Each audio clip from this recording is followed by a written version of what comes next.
Of Locked On Pirates. We are recapping probably one of the most wacky games you will watch all year as the Pittsburgh Pirates defeated the Washington Nationals 8-7 in DC to win the final game of the series, propelled by the phenomenal play of Bryan Reynolds, who hit 3 home runs in the game today. We're also going to talk about Bryan Reynolds' strong June and how he's came out of the slump that he had earlier in the year, as well as taking a look ahead to the month of July and recapping the month of June. On tomorrow's episode here at the beginning, we're going to have our June superlatives, so that'll also be fun. But thank you guys for making me your hashtag first listen of the day every single day here on the Locked On Podcast Network. You can follow me on Twitter at MVP_Ethan or at Locked On Pirates. And today's episode is brought to you by our wonderful friends over at Sports Card Investor. Sports Card Investor is amazing, and we'll get into them a little more later. But with all that said, guys, let's get into today's episode. You are Locked On Pirates, your daily Pittsburgh Pirates podcast. Part of the Locked On Podcast Network, your team every day.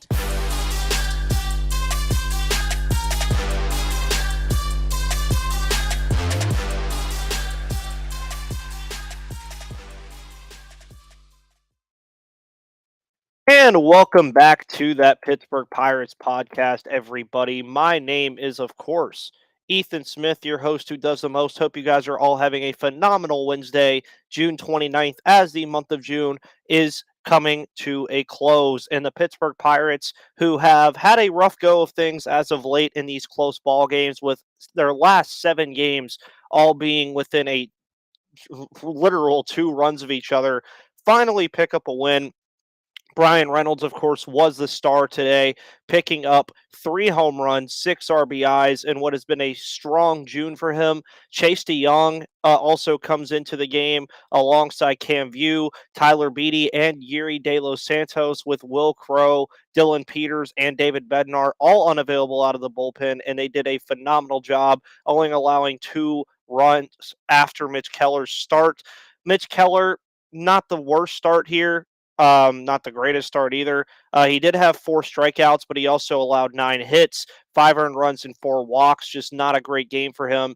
But the Pirates offense, as I've been asking for it for a couple of days now, finally woke up. The bats woke up in a huge way. I already mentioned Bryan Reynolds, who had the 6 RBIs on the game. His average is now up to a 258, but more on that later. Bly Madris, 0 for 5. Key Brian Hayes, 1 for 5 with an RBI.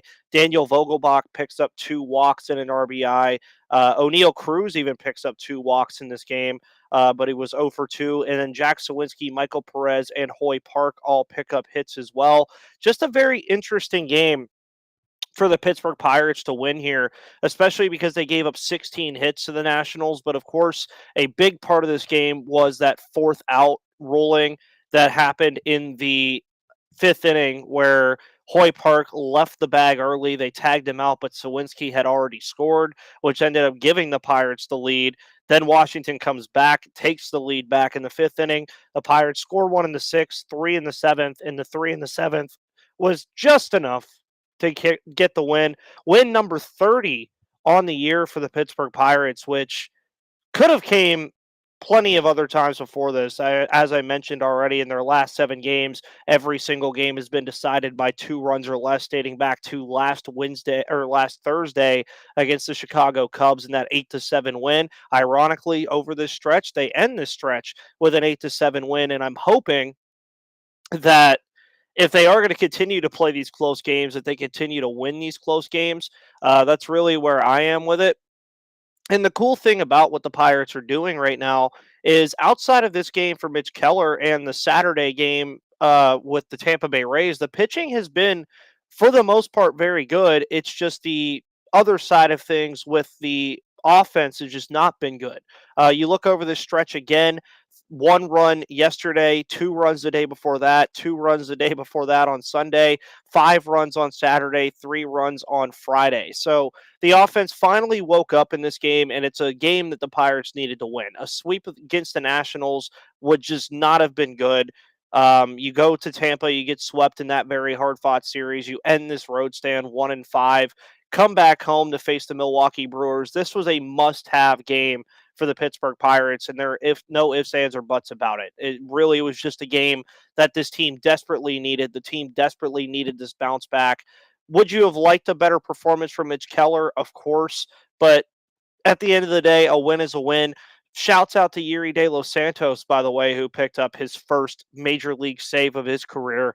I am really liking what I'm seeing from De Los Santos so far. I'm enjoying a lot of what I've seen from him, and I think he has a chance to cement himself in this bullpen. And one of the stories I think the Pirates are going to have to continue to look for over the next couple of weeks and even heading into the offseason near the end of the year is improving this bullpen any way you can. The bullpen has not been that great lately after a phenomenal start to the year. Will Crow, Dylan Peters, David Bednar, Chris Stratton were like a buzzsaw in that bullpen and were very, very good. But since then, I mean, Bednar is dealing with his lower back injury. You're also dealing with Dylan Peters being on the IL. So now you've been kind of limited in what you have. And like Cam View, Yuri De Los Santos, Heath Hembry recently before his release, uh, you know, Tyler Beatty even getting a chance to get some innings in here. And it's very interesting to consider that if his bullpen can start salvaging some of these games, and the offense can come around, the Pirates can definitely turn this thing around. 30-45, still better than the Nationals record-wise, even though they lose this series. Still in third place in the NL Central after this series by about a game and a half on the Cubs and a couple games on the Cincinnati Reds, who have done a lot better than the start of the year, 26-47. The Nationals remain 29-49 after the loss today. But again, it was very refreshing to see this offense just finally wake up, finally do something very good. And a lot of it came from Bryan Reynolds, who we will talk more about here in just a moment. But I want to let you guys know about a phenomenal sponsor here on the Locked On Pirates podcast. Sports Card Investor is awesome. Welcome to the world of sports cards reimagined. The Sports Card Investor app is the hobby's most powerful resource. Quickly check the value of your favorite cards, find great deals, and profit from the hobby you love. Available completely free in the Google Play and Apple App Stores, the Sports Card Investor app is a must-have for baseball fans. And I have some of my cards right here, some good old Topps kind of heritage cards. We got Chris Flexen, Miguel Rojas, Corbin Burns, Will Smith, Jesus Sanchez, Taiwan Walker. If I wanted to find the value of these cards, I could find the value of these cards using the Sports Card Investor app. Awesome. Also, about this app is that it's completely free. You easily browse over 630 cards from every sport with hundreds more added each week. And you can check the latest values of your favorite cards with 7-day or 30-day charts and find the best prices and buy directly through the app with our eBay deals feature. Whether you're a casual card collector or you're looking for exciting alternative investment opportunities, the free Sports Card Investor app has something for you. Breakout stars or prospects debuting? Check the value of or find great deals on their first cards. As players like Adley Rushman, Jeremy Pena, O'Neal Cruz, etc. make the jump to the big leagues, you can use the free Sports Card Investor app to check the prices of and buy their first baseball cards.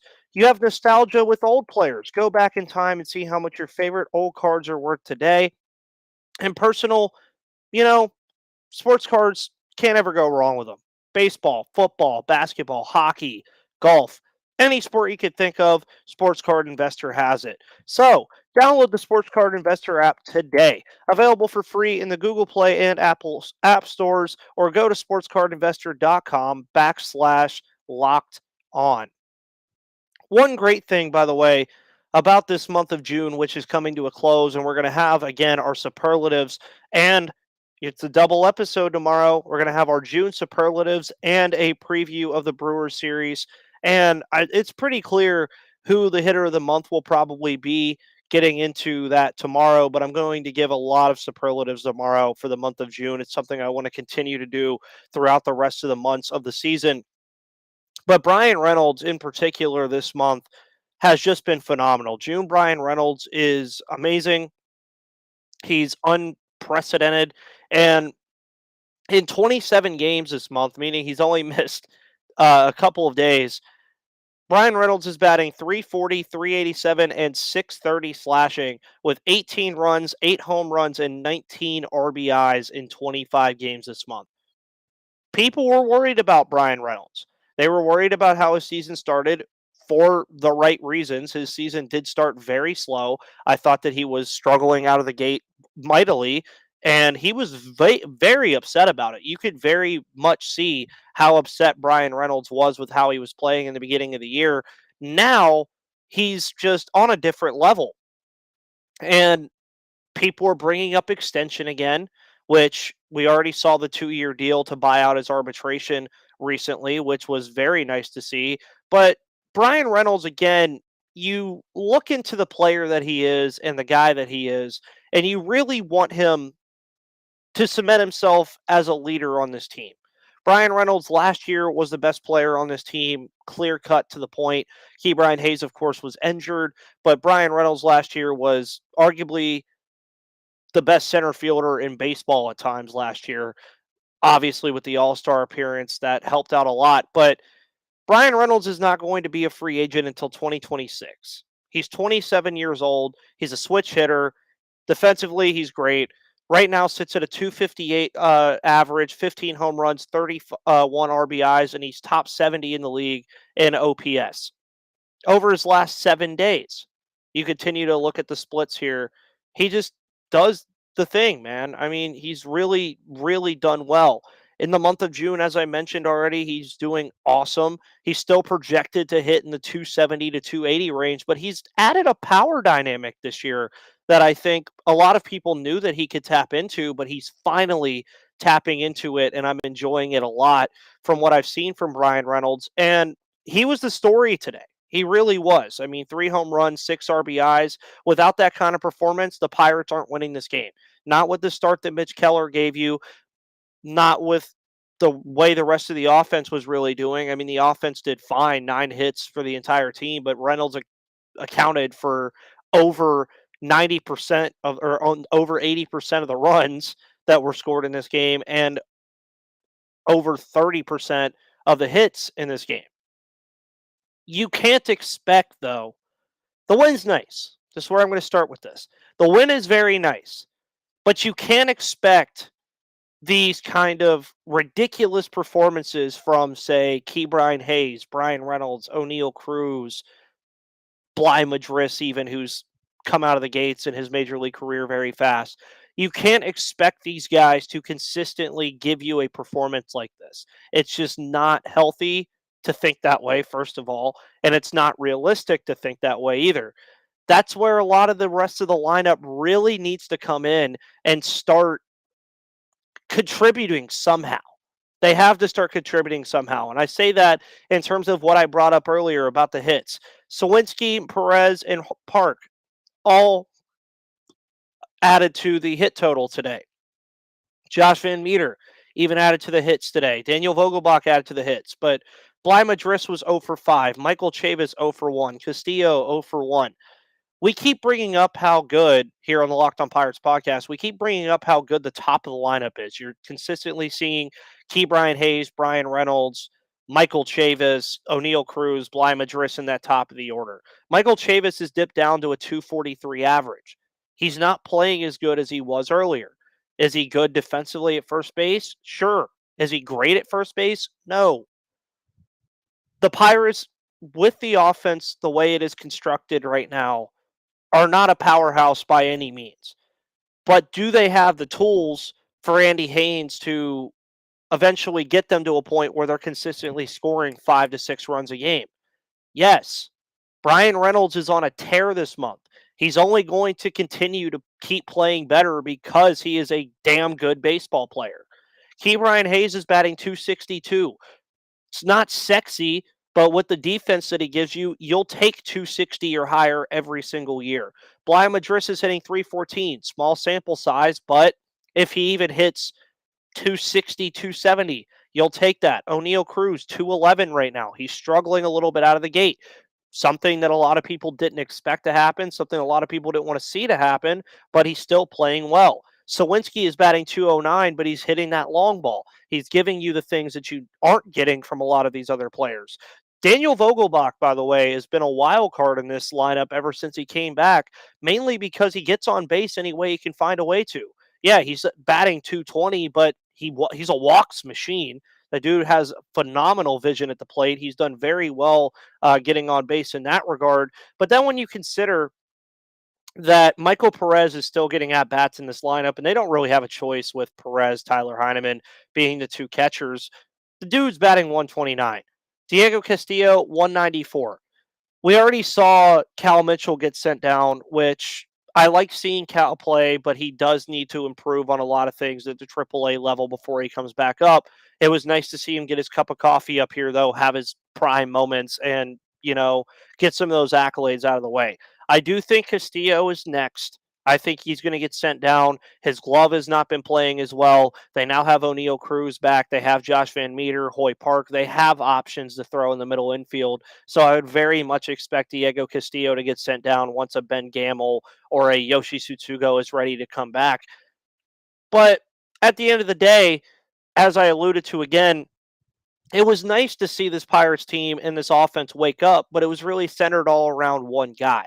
And you see this issue with a team like the Angels, where Mike Trout and Shohei Ohtani are doing great. They're 2 for 5 or 2 for 4 in a game or 1 for 3 or whatever, contributing to the team, but then nobody else is contributing. Baseball is, oddly enough, the reason I love it so much, there's 9 guys in a lineup who all have their own individual statistics, their individual performances, their individual stuff that happens, right? But once their individual performance raises, it also raises the team's performance. And that's very interesting to me because when you bring this up, a lot of people say, well, baseball is a much more individualistic sport. Pitchers have their own side of the game, hitters have their own side of the game, and there's never more than one hitter at a time. It's not like a whole moving part kind of deal, but it is. Because Ke'Bryan Hayes, for instance, 1 for 5, gets on base, I believe, in the first inning. Reynolds homers the center the next at bat. That was the difference in the ball game. A hit from Ke'Bryan Hayes to start the game, who, again, I love Ke'Bryan Hayes as a leadoff hitter. They need to keep him there. I don't care what they do for the rest of the year. They need to keep Ke'Bryan Hayes as a leadoff hitter. But then Reynolds homers for his first homer to center field, and that was the difference in the game. And we'll get in more of this later about the Pirates, about things they need to improve on heading into the month of July. Again, tomorrow's episodes will be a Brewers preview series as well as our June superlatives and June recap. But I want to let you guys know about 2 more fun sponsors here on the Locked On Pirates podcast. The first being Blue Nile. We are introducing BlueNile.com, the original online jeweler to high-income adults looking to get engaged or gift fine jewelry to visit the website and convert into a Blue Nile customer. Guys, it's very hard to find a ring. At BlueNile.com, you can celebrate all of life's special moments, from creating the custom engagement ring of her dreams to gifting a classic and timeless jewelry piece, all at prices you won't find at a traditional jeweler. There are 2 parts to this business. You have wedding jewelry and everyday fine jewelry. It's awesome for this kind of stuff because whether you're ready to pop the question or you're celebrating a milestone moment, fine jewelry is unique as her with the modern convenience of online shopping at BlueNile.com. Blue Nile has simple online tools that let you choose the diamond shape, size, and clarity, as well as setting style. Blue Nile's bench jewelers will then handcraft her perfect engagement ring, and each ring is one of a kind for your special someone. Looking for fine jewelry but having trouble choosing? Well, Blue Nile has jewelry experts on hand 24/7, available via phone or chat to help you find a memorable gift at every budget. So make your moment sparkle with jewelry from BlueNile.com, and Locked On Pirates listeners get $50 off purchases of $500 or more. And this podcast exclusive includes engagement, so make sure you use code Locked On. That's code Locked On plus Every order is insured, ships free, and arrives in discreet packaging that won't give away what's inside for that special someone in your life. So shop stress free and find your forever peace and go to BlueNile.com today. Also, this episode is brought to you by Rock Auto. With the ever increasing numbers of makes and models, it's now impossible for your local chain auto parts store to stock all the parts you need. Why endure often pointless or seemingly intimidating questioning and wait while the person behind the counter orders the parts on their computer, choosing the only brand their warehouse happens to carry? You have computers with access to rockauto.com at home and in your pocket. Save time and money when using Rock Auto. Why choose to spend 30, 50, or even 100% more for the same parts from a chain store or car dealership? Rock Auto is a family business serving do-it-yourselfers for over 20 years. Rock Auto prices are reliably low for every customer, and they have everything you could need from brake parts, tail lamps, motor oil, and even new carpet. So go explore their easy-to-use website today to find the solution for your auto parts needs. Go to rockauto.com right now and see the parts, all the parts available for your car or truck, right? Locked on in their How Did You Hear About Us box so they know that we sent you. Amazing selection, reliably low prices, all the parts your car will ever need. That is rockauto.com. To wrap up today's episode, I want to say thank you guys, as always, for tuning in to the Locked On Pirates podcast. You guys have been absolutely phenomenal with it lately. We rose the numbers a lot last week with the debut of O'Neal Cruz and Bly Madris. We're finally getting back to 5 days a week, so I'm hoping you guys are enjoying these podcasts. I'm starting to go live more for these podcasts as well because I love having you guys engaged. I love hearing your opinions on things. I love everything that you guys bring to this podcast, and I'm looking forward to the rest of the year, looking forward to the month of July as well. I think the Pirates are going to have a fun month of July, particularly because the trade deadline is always at the end of the month. We get the All-Star break, which is always a fun little tidbit to start with. But of course, we will be previewing the Brewer series tomorrow, which will move us into July. That follows up with the New York Yankees coming to Pittsburgh for a 2-game set. The Pittsburgh Pirates will then go to the Cincinnati Reds to play a very interesting game where they're playing a doubleheader on Thursday, and that's the only day that they play the Reds before then heading to the Brewers, where they will be on Apple TV on Friday, July 8th. They then play the Miami Marlins in Miami, the Rockies in Colorado, the Marlins again coming off of the All-Star break, the Chicago Cubs in a 2-game series. They have their crosstown rivals, the Phillies, and that wraps up the month of July. Now, what am I looking forward to moving into the month of July? I've already kind of alluded to Bryan Reynolds and the things that he's been able to do since the season started. Of course, he had the slump. He's come out of it. Ke'Bryan Hayes, keep doing what you're doing, pal. You're doing absolutely phenomenal defensively. You're adding an offensive dynamic that we didn't get to see last year because you didn't get to play all of last year because of that injury.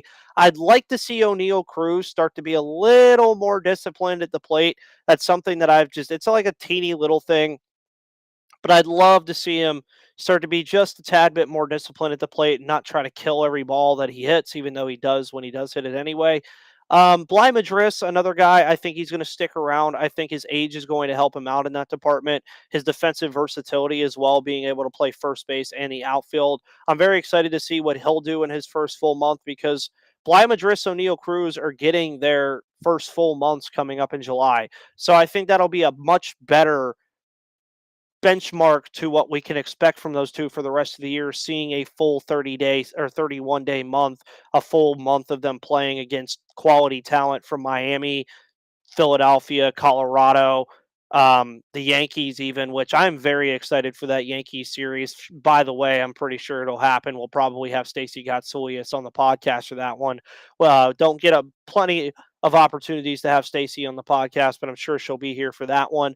But to wrap up the month of June, which we will also be talking about tomorrow on the episode, again, as I mentioned, the Pirates will be facing off against the Milwaukee Brewers. The Brewers 44-33, currently leading the NL Central by a game over the St. Louis Cardinals. So a big series for the Pirates and the Brewers, which starts tomorrow.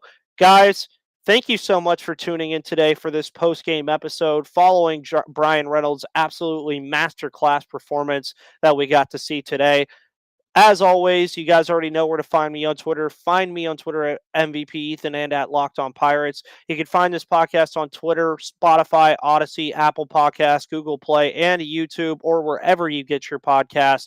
On tomorrow's episodes, we will have our June superlatives, which are going to cover the hitter of the month, rookie of the month, pitcher of the month, reliever of the month, and some other things that I will also be bringing up, as well as another episode that will come out as a pre-gamer for the Brewers and Pirates series. Guys, thank you so much. I am your host, Ethan Smith, who does the most. Have a wonderful rest of your Wednesday evening, and I will see you guys on the flip side.